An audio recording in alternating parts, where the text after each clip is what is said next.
আসসালামু আলাইকুম দর্শক, আজকে একটি বিষয়ে অবতারণা করতে বসছি। সেটা হচ্ছে এনসিএ অর্থাৎ ন্যাশনাল ক্রাইম এজেন্সি। এই এনসিএটা হচ্ছে ব্রিটিশ একটি সংস্থা যেটা দুর্নীতি এবং বিভিন্ন ধরনের কিছু তদন্ত করে থাকে। শোনা গেল খবরে উত্তর লন্ডনে অবস্থিত একটি বাড়িটির মালিক ছিল শাহিন এফ রহমান। এই শাহিন এফ রহমান হচ্ছে সালমান এফ রহমানের পুত্র। এই শাহিন এফ রহমানের নামে এই বাড়িটি নিবন্ধিত ছিল। শাহিন এফ রহমানের নামে নিবন্ধিত থাকলেও এত বছর বাড়িটি ব্যবহার করে আসছে শেখ হাসিনার ছোট বোন শেখ রেহানা। কেমনে, কী জন্য, কী কারণে ব্যবহার করে আসছে সেটা আমরা জানি না, বা ব্যবহার করে আসছেন শেখ হাসিনার ছোট বোন শেখ রেহানা। এই কথাগুলো এই সংবাদ পরিবেশন করেছে ব্রিটিশ নামকরা সংবাদপত্র দি গার্ডিয়ান। আরও একটু বাড়িও জব্দ করেছে এই সংস্থা, সেটাও বলেছে গার্ডিয়ান। দুইটি বাড়ির মালিক যথাক্রমে সালমান এফ রহমানের দুই ছেলের নামে সম্ভবত। এনসিএ এই বাড়িগুলা অবরুদ্ধ করে, এই বাড়িগুলা বন্ধ করে রেখেছে, জব্দ করেছে।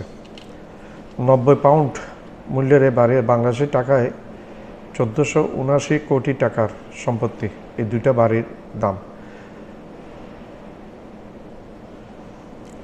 আহমেদ শায়ান রহমান এবং আহমদ শাহরিয়ার রহমান এই দুজনেই সালমান এফ রহমানের পুত্র।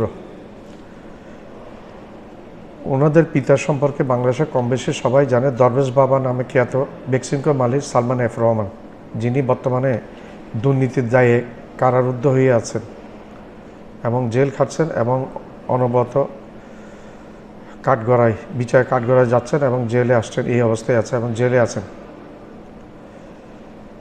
তো ব্রিটিশ সরকারের তদন্তে এই দুটি বাড়ি কিন্তু ব্রিটিশ সরকারের অধীনেই এনসিএ ন্যাশনাল ক্রাইম এজেন্সি বাড়ি দুইটা জব্দ করে রেখেছে, জব্দ করে ক্রোপ করে রেখেছে। তো এগুলো নিঃসন্দেহে শেখ হাসিনার জন্য সুখবর না, শেখ হাসিনার জন্য আরেকটি দুঃসংবাদ বয়ে এনেছে ব্রিটিশ সরকার। আসসালামু আলাইকুম। আমার ভিডিওটা আপনার লাইক করবেন, শেয়ার করবেন, সাবস্ক্রাইব করবেন। সাবস্ক্রাইব করতে ভুলবেন না।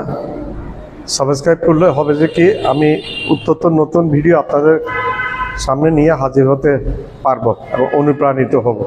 অনুপ্রেরণার একটা বড় জিনিস আপনারাই হচ্ছেন আমাদের অনুপ্রেরণা। আমি কোনো পয়সার জন্য এই ভিডিওগুলো করি না, শখের বসে ভিডিওটা করি এবং আমি চাই আমার ভিডিওটা সব জায়গায় ছড়িয়ে পড়ুক।